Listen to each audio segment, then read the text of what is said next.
Master minds commerce చదవాలనుకునే 10th inter విద్యార్థుల తొలి ఎంపిక.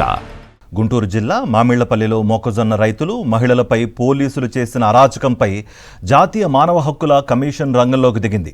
పోలీసులు తమ హక్కులను కాలరాస్తూ చిత్రహింసలకు గురిచేశారని మామిళ్లపల్లి రైతులు ఎన్హెచ్ఆర్సీకి తమ గోడును చెప్పుకున్నారు. దీంతో కమిషన్ పోలీసుల అరాచకంపై పూర్తిస్థాయిలో దర్యాప్తు చేసి నివేదిక ఇవ్వాలని రాష్ట్ర డీజీపీని ఆదేశించింది. ఈ కేసులో తెనాలి డీఎస్పీతో పాటు మామిళ్లపల్లిలో 14 మంది మొక్కజొన్న రైతులను విచారించారు. Ponnuru rural CI Krishnaiah, SI Srihari, Ponnuru urban CI Veeranayak, Chebrolu SI Veeranarayana, Tenali 2 town CI Ramulu Nayak తమను తాడుతో చుట్టి కింద పడవేసి అసభ్యంగా ప్రవర్తించారని మహిళలు ఎన్హెచ్ఆర్సీ సభ్యులు ఎదుట వాపోయారు.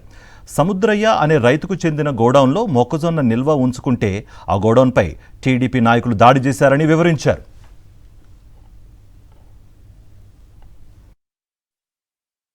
మామళ్ళపల్లి గ్రామంలో మొక్కజొన్నల గోదాం విషయంలో తెలుగుదేశం పార్టీ చేసినటువంటి దౌర్జన్యకాండ మీ అందరికీ తెలుసు.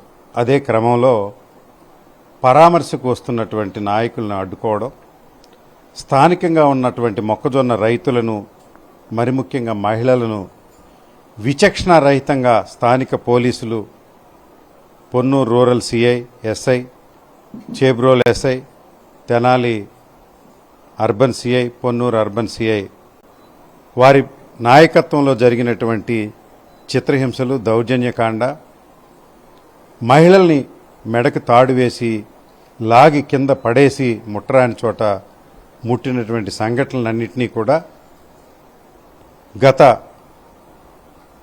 వారం 10 రోజుల క్రితం ఢిల్లీకి వెళ్ళి national human rights commission, national women commission, national ఎస్సీ/ఎస్టీ కమిషన్కి ఫిర్యాదులు చేయడం జరిగింది.